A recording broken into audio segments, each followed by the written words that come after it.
I wanted to talk about SOPA for a minute.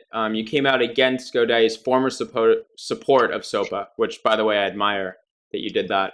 And I'm just curious what you think the balance is between privacy and and reasonable cases which technology companies should assist the government. In other words, are there any reasonable cases where it makes sense for a tech company to cooperate with a government agency? There was a terrorist attack or something like that, or are you in favor of end-to-end encryption and super strong privacy constraints?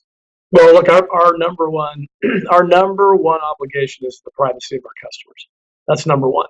So, governments can have a whole bunch of different opinions on what's right and what's wrong, but if it's not breaking the law, and governments can overstep and say, well, we think that's not right.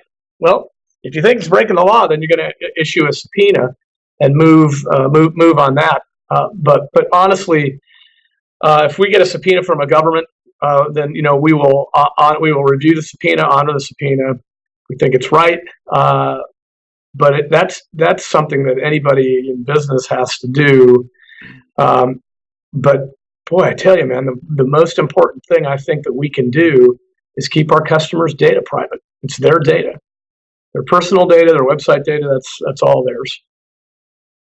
Does GoDaddy routinely get hit up by the government for access to data and stuff like that, just like any hosting company? If you are a SaaS-based company and you have customers on top of that SaaS backend, Yeah. You are going to get requests from the government for information.